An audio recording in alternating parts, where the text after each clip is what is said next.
Goldy મહારાજ, આ સાચું છે કે જંગલમાં તમારાથી શક્તિશાળી કોઈ નથી, પણ નીલી ચકલીના ઈંડામાંથી નીકળનાર બચ્ચું આ જંગલને તમારાથી આઝાદ કરી દેશે. આ વાર્તા છે એક એવા જંગલની જ્યાં ગોલ્ડી નામનો બાજ રહેતો હતો. તે જંગલના બધા પક્ષીઓ પર ખૂબ જ અત્યાચાર કરતો હતો અને તેમના ઈંડા અને બચ્ચાઓને ખાઈ જતો હતો. તેની સાથે લડવાની હિંમત કોઈ કરતું ન હતું. એક દિવસ ગોલ્ડી એક પોપટ પાસે ગયો જે જંગલોના જાનવરો વિશે ભવિષ્યવાણી કરતો હતો. ગોલ્ડી મહારાજ, આ સાચું છે કે જંગલમાં તમારાથી શક્તિશાળી કોઈ નથી, પણ નીલી ચકલીના ઈંડામાંથી નીકળનાર બચ્ચું આ જંગલને તમારાથી આઝાદ કરી દેશે. નીલી ચકલી? તે તો જંગલમાં એક જ છે, નીલું. હું તેના ઈંડામાંથી બચ્ચું નીકળતા પહેલા જ તેને ખતમ કરી નાખીશ. આ વાત આખા જંગલમાં ફેલાઈ ગઈ અને પછી નીલું ચકલીને પણ ખબર પડી. ત્યારે તેના પતિએ કહ્યું કે ગોલ્ડી આપણા બચ્ચાને ક્યારેય પેદા નહીં થવા દે. આપણે આ જંગલ જલ્દી છોડવું જ પડશે. પણ એવી કઈ જગ્યા છે જ્યાં હું મારા ઈંડાને જન્મ આપી શકું અને તેને સુરક્ષિત પણ રાખી શકું? તું અત્યારે જ શહેર જવા નીકળી જા. ત્યાં એવી જગ્યાએ પોતાનો માળો બનાવજે જ્યાં માણસોની નજર ના પડે, કારણ કે તે લોકો ઈંડાને પણ નાસ્તો બનાવીને ખાય છે. ધ્યાન રાખજે. ઠીક છે, હું હમણાં જ નીકળું છું. આમ કહીને નીલું ત્યાંથી નીકળી ગઈ.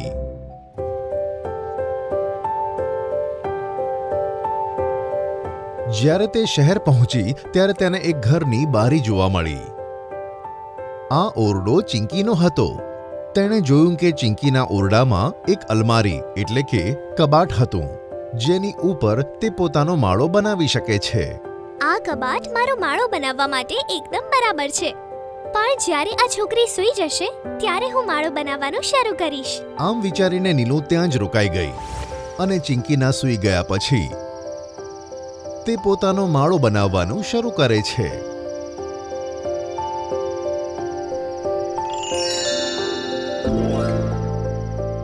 સવારે જ્યારે ચિંકી ઉઠી ત્યારે કબાટની ઉપર માળો બનેલો જોઈને તે તો ચોંકી ગઈ. ઊભી થઈ અને તેની પાસે પહોંચી. Oh my God! આ તો એક માળો છે અને આમાં બેઠેલી ચકલી કેટલી સુંદર દેખાય છે. આ સાંભળીને નીલુ પણ ખુશ થઈ અને પોતાની ભાષામાં બોલી, ચૂ ચૂ ચૂ ચૂ. ઓ વાવ! તારો અવાજ પણ કેટલો મધુર છે. કદાચ હું તારી ભાષા સમજી શકત, પણ કઈ વાંધો નહીં. આજથી આપણે બંને મિત્રો છીએ. તું હંમેશા મારી સાથે આ જ રૂમમાં રહીશ. ચિંકી ઓરડામાંથી બહાર ગઈ અને પોતાની સાથે બે નાની નાની વાટકીમાં ખાવાનું લાવી. આ લે વહાલી ચકલી, તારો નાસ્તો. તેણે બંને વાટકી તેની સામે મૂકી દીધી.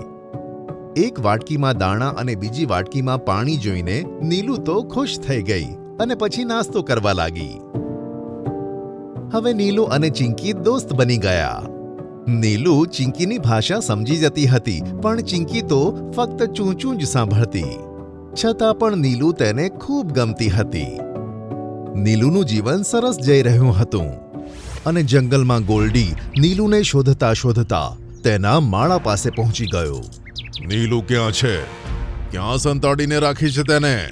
તું તેના ઈંડાને નુકસાન પહોંચાડવા માંગે છે, તેથી મેં તેને સુરક્ષિત જગ્યાએ મોકલી દીધી છે. તેના ઈંડામાંથી બચ્ચું નીકળ્યા પછી મને જંગલમાંથી નીકાળી દેશે એવી પોપટની ભવિષ્યવાણી છે, તેથી મારે તે ઈંડાને ખતમ કરવું જ પડશે. એવું કશું જ નહીં થાય. અમે અમારા બચ્ચાને તારી સામે આવવા જ નહીં દઈએ. તારે ચિંતા કરવાની કોઈ જરૂર નથી. ના, હું રિસ્ક નથી લઈ શકતો. જ્યાં સુધી નીલુ અહીં નથી આવતી ત્યાં સુધી તું મારી પાસે કેદ રહીશ. ગોલ્ડીએ નીલુના પતિને પોતાના પંજામાં દબાવ્યો અને પોતાના ઘરે લઈ જઈને તેને બંદી બનાવી દીધો. આ બાજુ નીલુએ પોતાના માળામાં એક ઈંડું મૂક્યું. એ જોઈને ચિંકી તો ખૂબ જ ખુશ થઈ ગઈ. ચિંકી અને નીલુ બંને મળીને ઈંડાની દેખભાળ કરવા લાગ્યા. થોડા દિવસો વીત્યા પછી એક સવારે કોઈ અવાજથી ચિંકીની ઊંઘ ઉડી ગઈ. તેણે ઉઠીને જોયું તો આ અવાજ ઈંડામાંથી આવી રહ્યો હતો. નીલુ ઈંડાની પાસે જ બેઠી હતી. ત્યાં જ ઈંડું ફૂટી ગયું અને ઈંડામાંથી એક સરસ મજાનું બચ્ચું બહાર આવ્યું. ઓ માય ગોડ, તું તો કેટલું ક્યુટ છે વહાલું બચ્ચું. તું પણ ખૂબ સરસ છે મિત્ર. તે બચ્ચાને માણસની ભાષા બોલતા જોઈને ચિંકી ખૂબ જ આશ્ચર્ય પામી. અરે, તું તો માણસોની ભાષા બોલે છે. આવું કેવી રીતે થઈ શકે? તે તો મને પણ ખબર નથી પડી રહી. અને હું જંગલની જગ્યાએ માણસોના ઘરમાં કેવી રીતે જન્મ્યો? બેટા, હું તને બધું જ સમજાવું છું કે તું અહીંયા કેમ છે, તારામાં આ શક્તિઓ કેમ છે. પછી નીલુ ચકલીએ તેને કહ્યું કે તે એક જાદુઈ બચ્ચું છે અને જંગલ જઈને તેને જાનવરોને ગોલ્ડીબાજના અત્યાચારોથી મુક્ત કરવાનું છે. પછી બચ્ચાએ તે માણસની ભાષામાં ચિંકીને જણાવી દીધું. ઓ માય ગોડ, તારી વાર્તા તો શ્રી કૃષ્ણ અને કંસ મામા જેવી છે. શું તમે લોકો હવે મને છોડીને જંગલમાં જતા રહેશો? તેણે ઉદાસ થતા કહ્યું કે જો મારો જન્મ ગોલ્ડીથી પક્ષીઓને બચાવવા માટે જ થયો છે તો મારે જવું જ પડશે. પણ તું ઉદાસ ના થઈશ ચિંકી. અમે રહીશું જંગલમાં, પણ દર રવિવારે રજાના દિવસે અમે તને મળવા જરૂર આવીશું. સાંભળીને ચિંકી ખુશ થઈ ગઈ. હવે અમે જઈએ છીએ. પોતાનું ધ્યાન રાખજો અને અહીં પાછા જરૂર આવજો. સાંભળીને નીલુ તેના બચ્ચા સાથે જંગલ તરફ ઉડી ગઈ.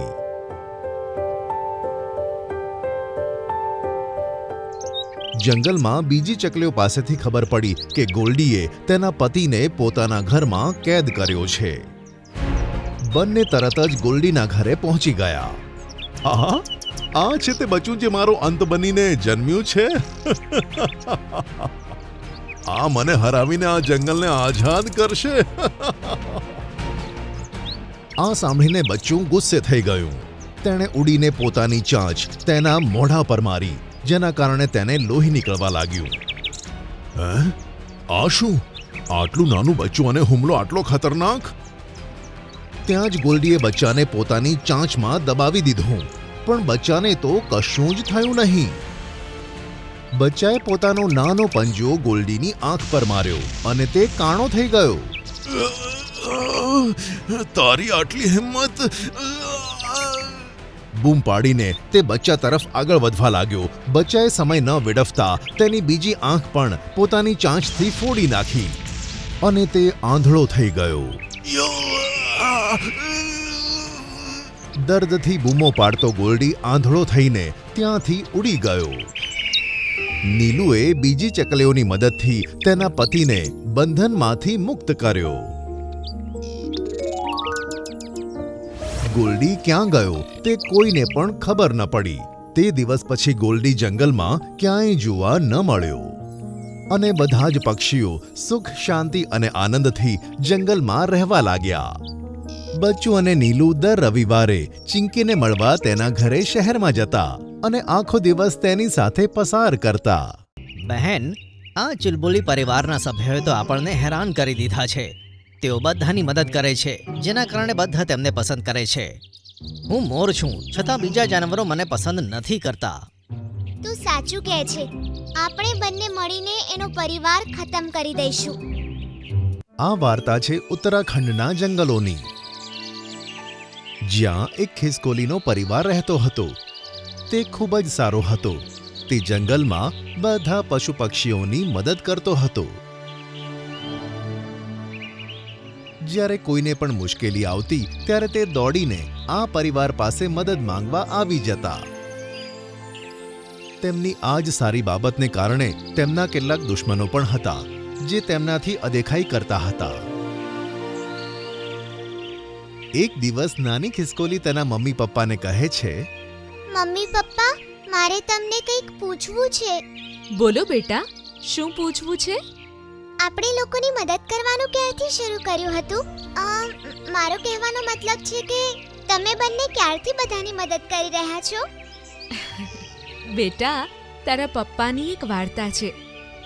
મમ્મી, જલ્દીથી મને એ વાર્તા કહો ને. બેટા, એક વારની વાત છે.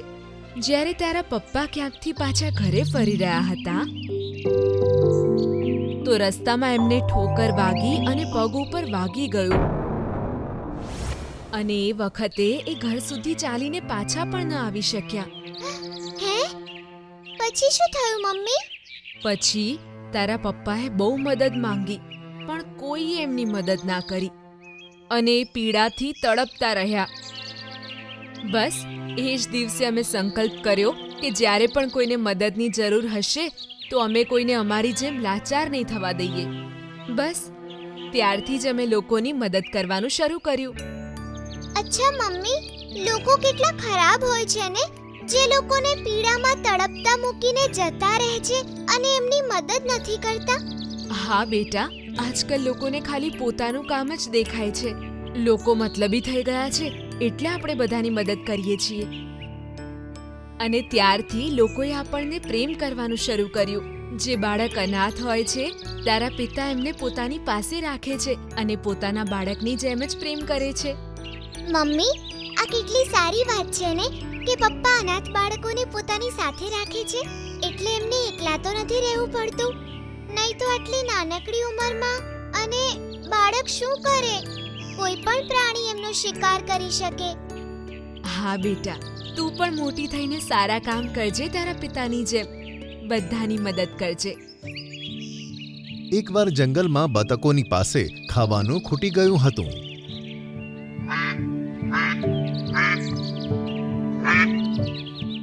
તો તેઓ ચુલબુલી ખિસકોલીના ઘરે ખાવાનું માંગવા આવે છે.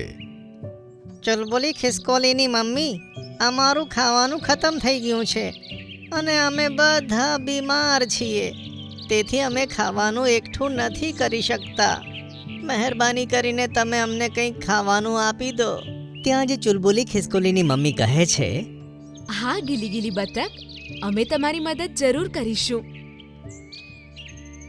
બતકો ખાવાનું લઈને જતી રહે છે અને ખૂબ જ ખુશ થાય છે. તે જ જંગલમાં સારા જાનવરોની સાથે ખરાબ જાનવરો પણ હતા, જે ચુલબુલી ખિસકોલીના પરિવારને નફરત કરતા હતા. જેમ કે બિલાડી અને મોર. એકનું નામ નાટી હતું અને બીજાનું નામ ટીટલી. બંને ચુલબુલીના પરિવારની ખૂબ જ ઈર્ષા કરતા હતા. બંને જણાએ મળીને તે પરિવાર માટે એક કાવતરું ઘડ્યું. બહેન, આ ચુલબુલી પરિવારના સભ્યોએ તો આપણને હેરાન કરી દીધા છે. તેઓ બધાની મદદ કરે છે, જેના કારણે બધા તેમને પસંદ કરે છે. હું મોર છું, છતાં બીજા જાનવરો મને પસંદ નથી કરતા. તું સાચું કહે છે.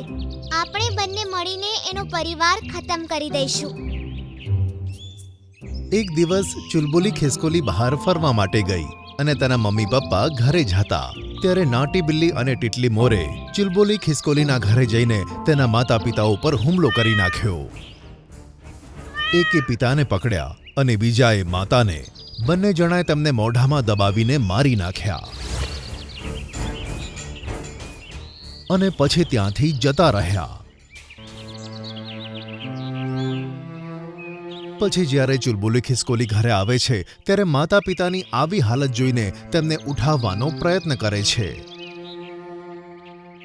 મમ્મી પપ્પા, ઉઠો ને.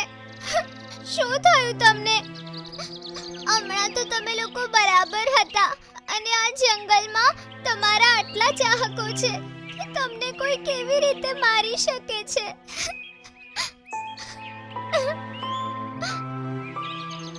ચુલબુલી ખિસકોલી ખૂબ રડે છે. તેના માતા પિતાની હત્યાની વાત આખા જંગલમાં ફેલાઈ જાય છે અને બધા પ્રાણી પક્ષીઓ તેને સાંત્વના આપવા આવે છે, જેમ કે બોની ચકલી, કાળો કાગડો અને નટખટ બંદર. ચુલબુલી ખિસકોલી, આ બધું કેવી રીતે થઈ ગયું? આપણા જંગલના ખિસકોલી સમાજના મહારાજ અને મહારાણીને કોણે મારી કાઢ્યા? મારી દીકરી, તું આટલી નાની ઉંમરમાં અનાથ થઈ ગઈ. આમ કહીને બોની ચકલી રડવા લાગે છે. ત્યાં જ નટખટ બંદર કહે છે, મને લાગે છે કે આ નાટી બિલાડી અને ટીટલી મોરનું કામ છે, કારણ કે આખા જંગલમાં જ તે બંને જણા ચુલબુલીના પરિવારની ઈર્ષા કરતા હતા અને તેઓએ જ આમણે માર્યા હશે. હા, ચાલો આપણે બધા મળીને તેમને પાઠ ભણાવીએ. પછી જંગલમાં બધા તે બંને જણાને શોધવા માટે નીકળી પડે છે. તે બંને જણા એક ગુફામાં જઈને સંતાઈ જાય છે અને ટીટલી મોર અને નાટી બિલાડીને ખબર પડી જાય છે કે બધા તેમને શોધી રહ્યા છે. ટિંકલી મોર, મને લાગે છે બધાને આપણા કાંડ વિશે ખબર પડી ગઈ છે. કે આપણે ચુલબુલી ખિસકોલીને અનાથ કરી છે અને હવે એ લોકો આપણને મારવા આવે છે. હા તું સાચું કહી રહી છે. ચલો આપણે જંગલ છોડીને જતા રહીએ. તેઓ ભાગવાનો પ્રયત્ન જ કરી રહ્યા હતા. ત્યાં જ બધા જંગલના જાનવરો ગુફામાં આવી જાય છે અને તેમને ભાગવાની કોઈ જગ્યા નથી મળતી. કાળુ કાગડા, તું તારી ચાંચ આ લોકોને મારી મારીને આમને મારી નાખ. બધા જાનવરો તે બંને જણાને મારી નાખવાના જ હતા. ત્યાં ચુલબુલી ખિસકોલીને આ નથી ગમતું અને તે બધાને કહે છે, ના, હું આમને મારીને મારા માતા પિતાના મૃત્યુનો બદલો ના લઈ શકું. મારા માતા પિતાએ લોકોની ભલાઈનું જ વિચાર્યું છે. હું આજે અનાથ છું તો આમના લીધે, પણ હું આમની સાથે ખરાબ કરીશ તો આમની અને મારી વચ્ચે અંતર શું રહેશે? અમને માફ કરી દે ચુલબુલી ખિસકોલી. અમે તારા માતા પિતાને મારીને બહુ મોટો અપરાધ કરી દીધો. હા, મને પણ માફ કરી દે. મને તેમનાથી ઈર્ષા થતી હતી, કારણ કે દરેક જાનવર માત્ર તેમના જ ગુણગાન ગાતા હતા, જે અમને જરાય નહોતું ગમતું, અને અમે ક્રોધમાં આવીને ખૂબ જ ખોટું કરી નાખ્યું. પછી ચુલબુલી ખિસકોલી તેમને માફ કરી દે છે. તે અનાથ થઈ જાય છે, પણ તેના માતા પિતાની શીખવેલી બાબતો તેની સાથે હતી અને તે બોની ચકલી સાથે રહેવા લાગે છે. બોની ચકલી પણ તેનું ખૂબ જ ધ્યાન રાખે છે. ચુલબુલી ખિસકોલી પણ પોતાના માતા પિતાની જેમ બધાને મદદ કરવા લાગે છે. આ વાર્તા પરથી આપણને શીખ મળે છે કે આપણે કોઈની સાથે પણ ખોટું ન કરવું જોઈએ. બીજાને સુધારવા માટે પણ ઘણા બધા રસ્તાઓ હોય છે. જો આપણે ખરાબ લોકો સાથે ખરાબ વર્તન કરીશું તો તેમનામાં અને આપણામાં કોઈ ફરક નહીં રહે. બસ આ જ ફરકને આપણે ઓળખવાનું હોય છે.